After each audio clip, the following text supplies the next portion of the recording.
yang itu ucapan selamat sejahtera. Kami dari mahasiswa Universitas Katolik Santo Thomas Medan ingin melakukan mini riset terkait pembelajaran PSSD di Pulau Selanjut di mata kuliah kami. Sebelum kami melakukan mini riset, ada baiknya kami perkenalan diri terlebih dahulu. Kenalkan Pak, nama saya Maisa Suryana dan teman saya.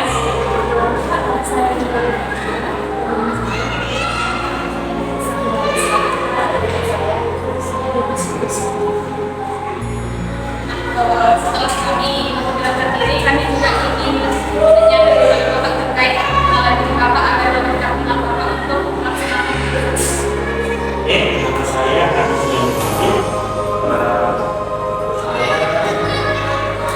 Dunia di Bapak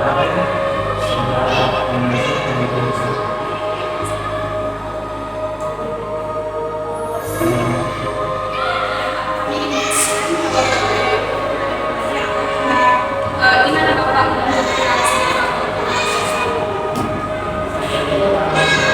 wisuda dengan sejak SD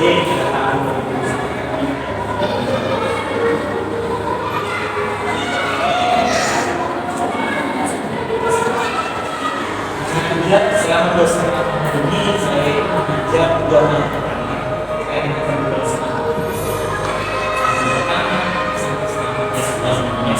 kemudian di tahun kedua juga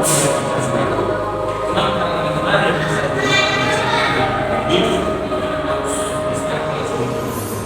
saya masuk kemarin supaya kelas ini benar saya dapat kelas swasta.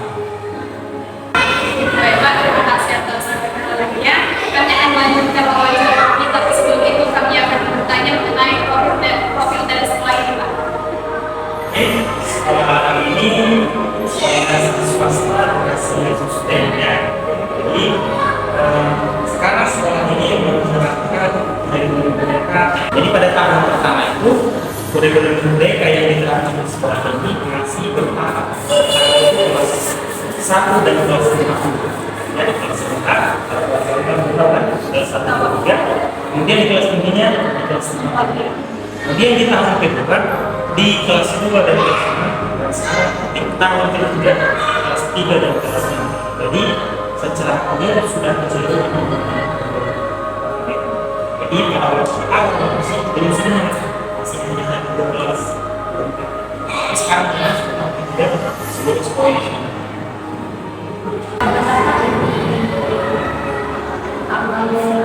Diri kita adalah dan sekolah itu juga sekolah yang pertama Bapak Turun dulu yang dulu. iya Dan kemudian sekolah ini merupakan sekolah penggerak. iya seperti kalau tadi sekolah penggerak sekolah yang sudah digunakan bisa terorganisasi sudah masuk sekolah.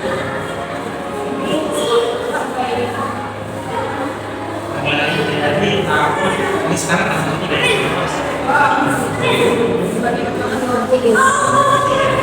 berarti ini yang satu di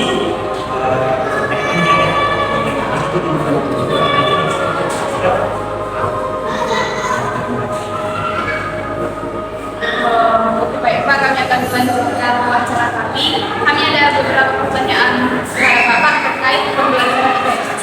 Nah, pertanyaan kami yang pertama, apa saja yang perlu dipersiapkan dan diperhatikan guru sebelum melakukan pembelajaran IPS SD agar pembelajaran tercapai dengan baik? saya jawab dulu ya. Seperti yang sudah saya jelaskan di awal, pembelajaran di IPS SD sudah dilakukan, tapi digabung dengan ya, jadi digabung makanya menjadi IPAS ilmu pengetahuan alam semesta. Jadi dalam pembelajaran IPS SD itu sebenarnya sekarang menggunakan secara khusus lagi buat ya pembelajaran itu sudah dilakukan dengan IPA. Jadi yang perlu dipersiapkan guru itu dalam pembelajaran IPS itu sama itu dengan seluruh mata pelajaran pada umumnya. Ya, seperti yang kita tahu ya, pelajaran sama-sama yang kita pelajari itu ada pelajaran. Sekarang biar saya jelaskan lebih detailnya ya.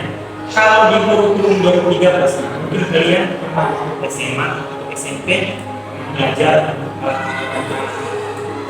mungkin pernah melihat catatan bukunya ada kompetensi awal, kompetensi inti, KI, kompetensi dasar, ada indikator pembelajaran, ada juga tujuan pembelajaran. Nah, sekarang di kurikulum 2013 namanya terkait hanya namanya, tapi juga sekalian juga ada itu apa ya.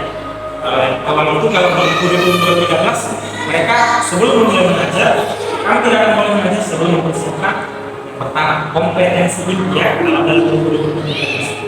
Kemudian setelah kompetensi inti, kompetensi dasar.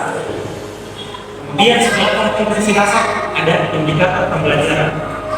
Kemudian setelah indikator pembelajaran tujuan pembelajaran.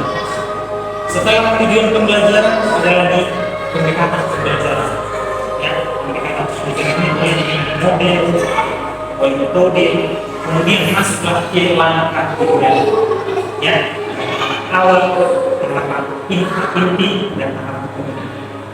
Nah, di kurikulum 2013 dia sedikit lebih ditingkatkan lagi. Jadi KIK di kompetensi inti dan kompetensi dasar yang kita pelajari di 2013 di kurikulum mereka itu sekarang bergantungan menjadi CP capaian pembelajaran. Kemudian yang kedua itu silabus. Penampilan silabus. Silabus itu adalah rencana tahunan, ya, rencana pembelajaran tahunan. Jadi itu sekarang diganti hanya menjadi ATP atau tujuan pembelajaran. Itu adalah perencanaan pembelajaran. Ya, ini adalah satu semester atau dari satu tahun depan sudah dituliskan rencana pembelajaran. Kemudian setelah itu ada belum ajar RPP. Dalam 2013 RPP sekarang belum ajar. Ya, jadi RPP inilah yang sekarang digunakan menjadi pertanyaan. Inilah yang keseharian yang akan dipakai. Kalau tadi CP dan RPP itu ini sudah disusun jauh. Kaitannya dengan pertanyaan kalian, apa yang perlu dipersiapkan dan diperhatikan dulu sebelum dilakukan pembelajaran itu. Yang pertama setelah CP dan ATP siap dalam satu tahun, maka setiap kali yang harus dipersiapkan adalah modul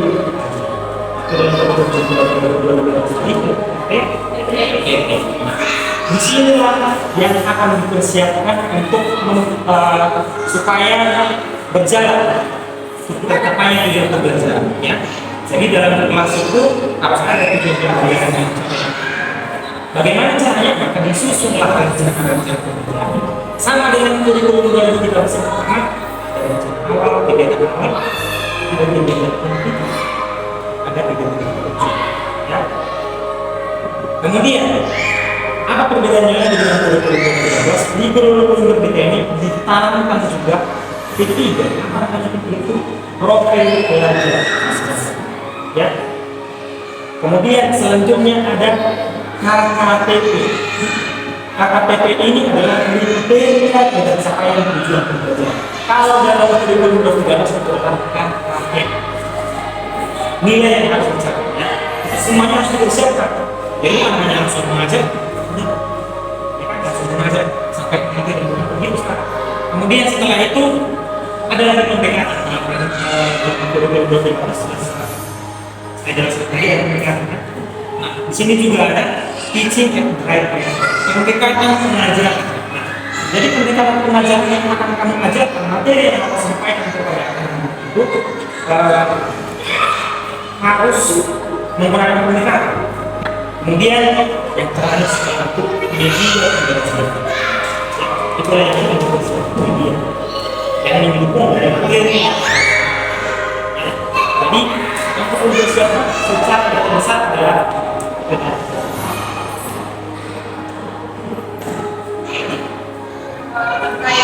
apa yang dipersiapkan untuk belajar ini kami sudah memahami sedikit banyaknya Pak. Dan yang pertama pertanyaan kami yaitu bagaimana guru dalam pembelajaran agar tujuan PS itu semakin tercapai pada siswa.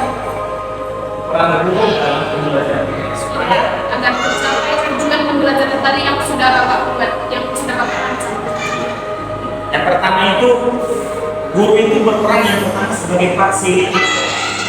Fasilitator itu dalam arti guru itu adalah melengkapi apa yang kurang dalam pembelajaran IPS. Dengan oke sudah ada buku. Jadi apakah yang bukunya yang cukup? Tidak cukup. Jadi harus pakai buku yang bagaimana supaya materi yang dari IPS itu tersampaikan.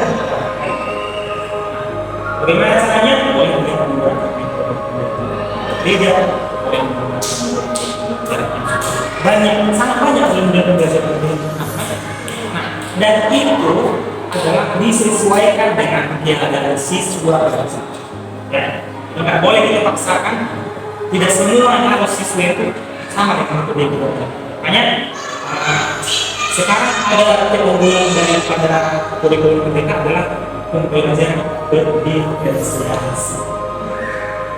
Pembelajaran berdiferensiasi yang disesuaikan dengan keadaan siswa pada saat ini. Jadi kalau di kurikulum 2013 sudah dituliskan indikatornya, tujuan pembelajarannya, itu yang harus ditekankan sampai. Nah kalau dalam kurikulum merdeka sekarang, kalau si anak tidak mampu mencapai dari sini, jangan paksa. Tunggu dulu, selesaikan dulu, pakai dengan cara ini. Makanya ada nanti fase A, fase B, fase C, sesuai dengan kebutuhan. Itulah yang harus diperhatikan dulu. Jadi apa tadi kita berkaitan dengan pengasuhan dan pembelajaran? Dari kata model, kemudian yang pertama yang selanjutnya itu inti dari yang saya sampaikan yang terakhir menggunakan pembelajaran berdiferensiasi. Ya. Dan yang penting itu Pak, bagaimana peran di pendidikan IPS sendiri membangun karakter siswa? Nah, peran pendidikan IPS itu dalam membangun siswa. Sebenarnya peran pendidikan IPS itu kan dalam membangun karakter siswa bukunya sudah banyak. Sekarang hanya kita yang ngomong. Tapi sebenarnya isi dari materi yang disampaikan itu kan bukan hanya pengetahuan saja. Kita juga sikap dan juga menunjukkan banyak yang lain dari bentuk sikap kayak percaya diri menjawab ya. Jadi peran pendidikan IPS dalam membangun karakter siswa itu sangat berarti. Karena dalam pembelajaran IPS di SD pada umumnya mengulas tentang pertama itu sejarah berdirinya negara Indonesia. Ya, sejarah tentang berdirinya negara Indonesia ini sangat panjang. Ya.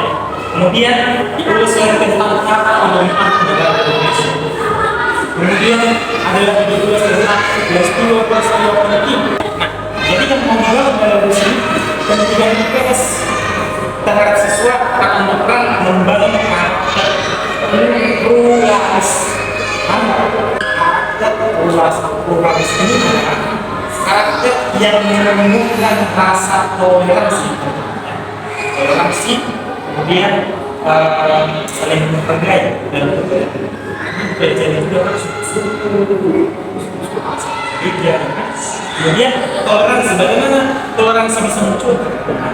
Dalam sejarah yang lalu diceritakan sejarah diceritakan bagaimana sikap dari tokoh itu menumbuhkan rasa toleransi. Ya, jadi ketika siswa mendengar itu mereka akan berangkat ya. Aku dalam teman itu ternyata walaupun kami berbeda-beda suku, walaupun kami berbeda agama, ternyata dalam pembelajaran IPS yang ditekankan adalah rasa saling toleransi, saling menghargai.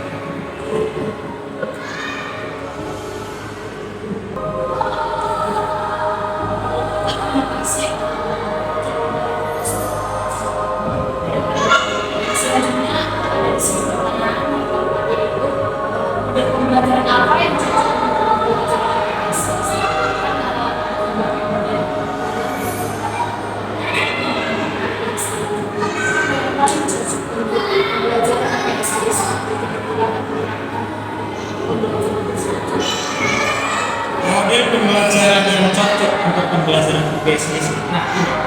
pembelajaran IPS SD secara umum itu banyak banget. Lalu jangan apa? Karena banyak kali aktivitas, banyak kali. Dengan hanya menggunakan satu materi, sampai bos.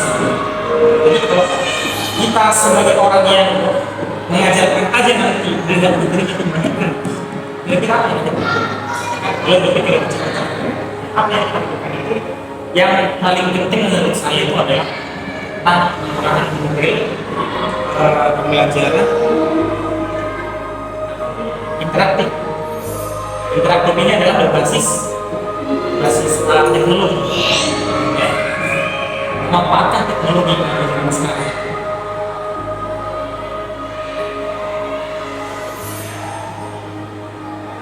Jadi ada juga hubungannya model ini dengan setelah kamu di pembelajaran interaktif ini ada boleh dari selektifnya. Tapi juga kemudian ya, karena materi yang sangat tajam itu, maka langkah-langkah dulu adalah sesekali dalam pembelajaran di kelas dengan menggunakan perangkat yang sederhana, audio visual itu adalah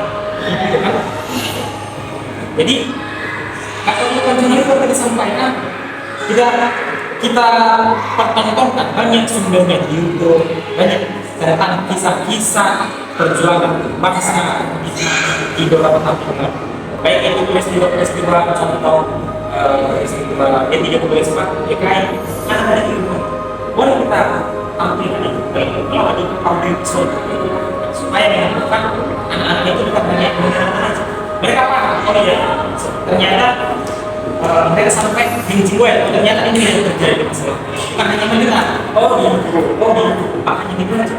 Mereka kayak ikut merasakan bagaimana sih mereka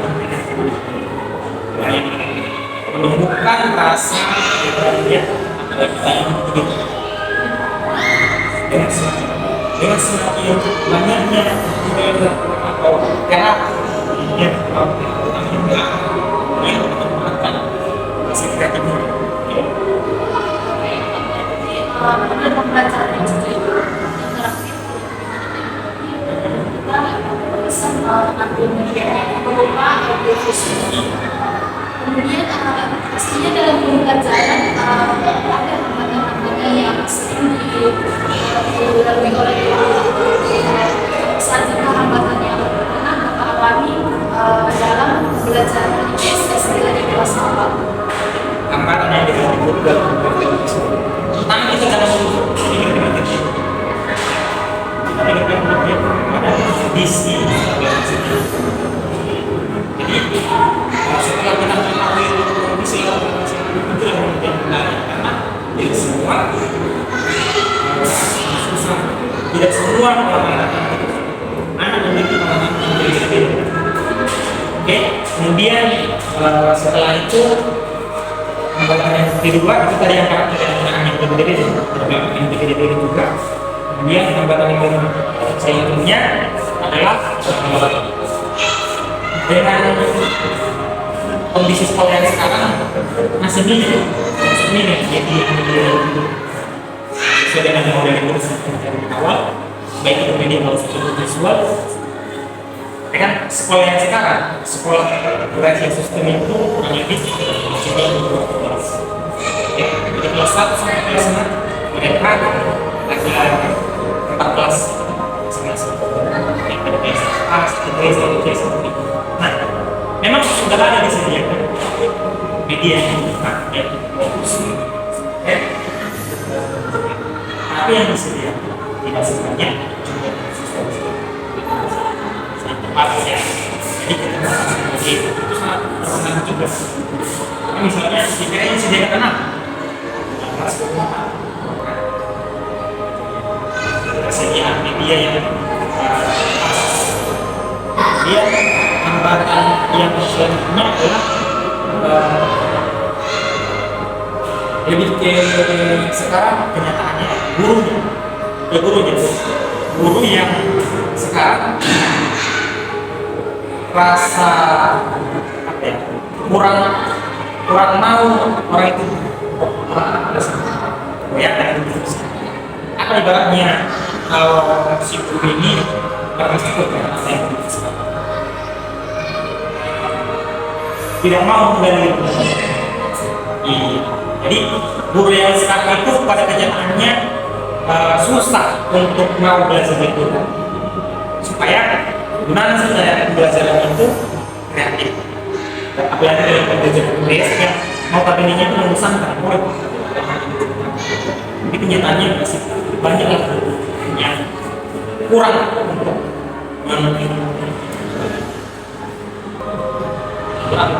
apa yang tuliskan di situ.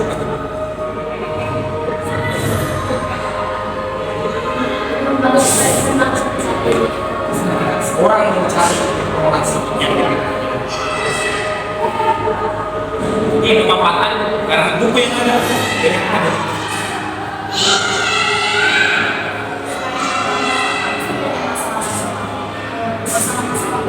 Apa yang masih muncul dan berkembang pada saat ini dalam pembelajaran teks?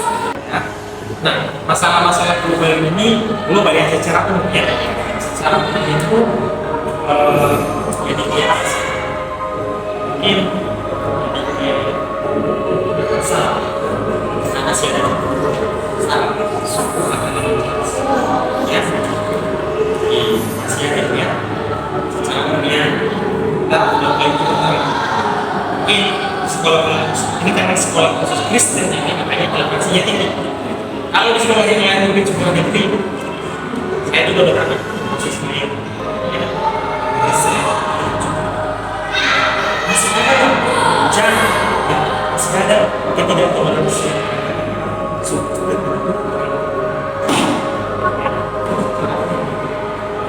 ya, lebih itu sih karena kalau udah tindakan bullying itu kan udah dari mana dulu dengan tidak kan tidak suku tidak ada.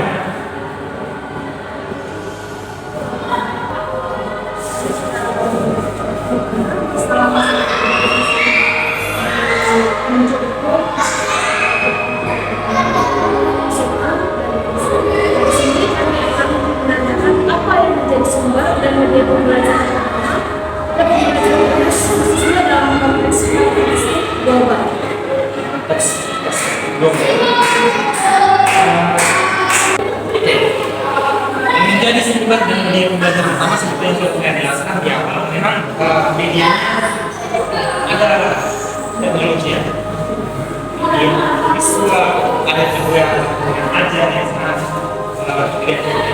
ajar ya, ajar kemudian buku yang ada merupakan fasilitas dari sekolah.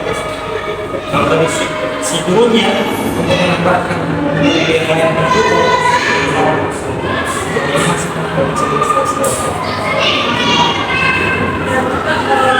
media pembelajaran itu sama halnya dengan media pembelajaran baik dari pelajaran media yang ya secara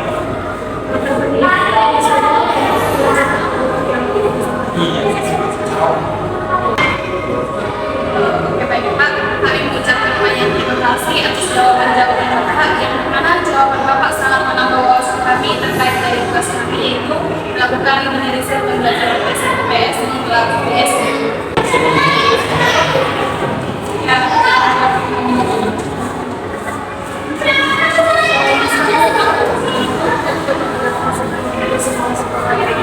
Kurang memenuhi fasilitas, mungkin terkhususnya di daerah terpencil. Bagaimana itu Pak cara kita untuk sekolah fasilitas apa sih yang bisa kita lakukan untuk sekolah kita tidak bisa mengukur, tapi yang bisa kita lakukan sekarang sebagai cara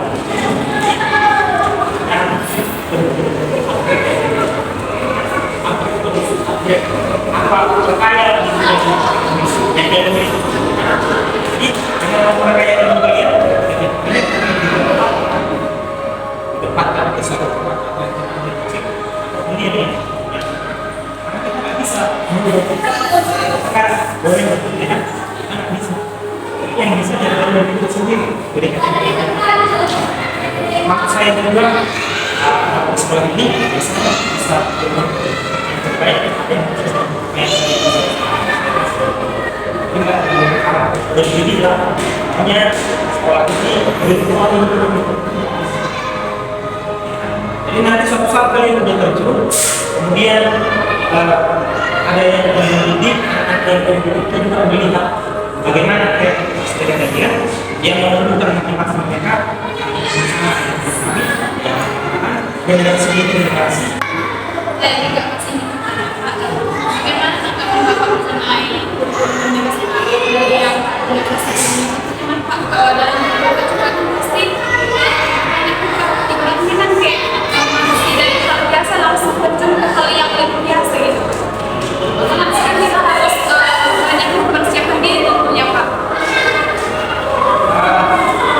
Mungkin di awal-awal kami itu sering. Jadi kurikulum mereka bedanya dengan kurikulum di atas. Kalau di kurikulum di atas bisa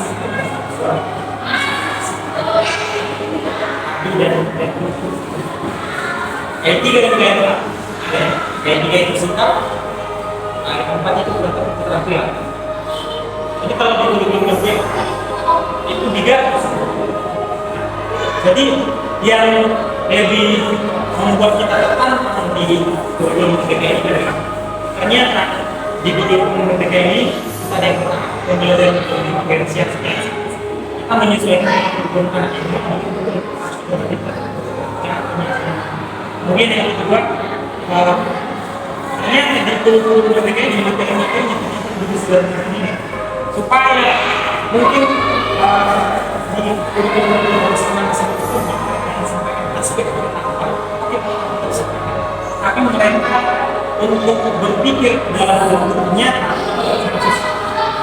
di kurikulum mereka diusahakan supaya kamu mempelajari materi ini tapi kamu juga paham bagaimana tindakan konsepnya ya, hanya materinya lebih bisa supaya jadi ketika dalam pembelajaran matematika misalnya dalam berpikir. Jadi dalam berpikir itu bukan hanya disampaikan satu persatu, disampaikan dulu bentuknya contoh dalam kehidupannya langsung dibawa. Jadi setiap materi itu harus dikaitkan dengan kehidupannya sekarang. Ini ketika bisa menjawab atau sudah terjadi bukan hanya hal itu banyak hal sebelumnya sekarang dia dengan suasananya kalau itu dan dia melihatnya itu ternyata itu pada itulah makanya pentingnya baru-baru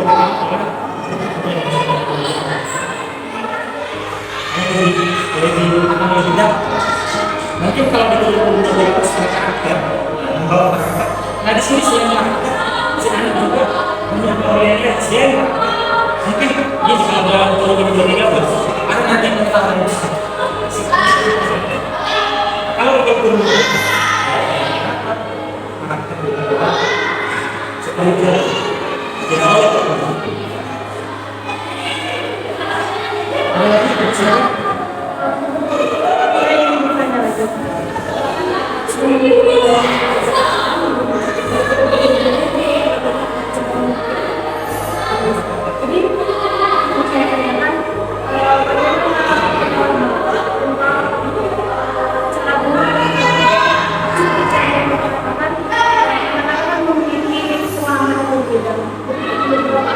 sudah bisa menyikapi sejauh ini apa yang disebut ini mungkin jiwa-jiwa ini yang kita lakukan sejauh yang saya bisa mereka memiliki memahami ibaratnya kita di sini hanya sebagai keluarga sebenarnya kalau kita sebagai kita sampaikan oke selesai kalau sekarang kita memang sudah dulu orang tua itu kalau dulu orang tua baby itu mungkin banyak sesuatu mungkin karena kalau sekarang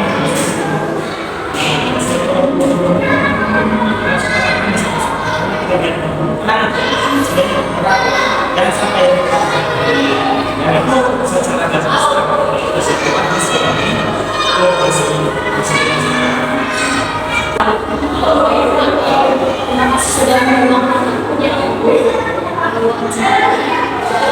masih sudah berbagi ilmunya kami.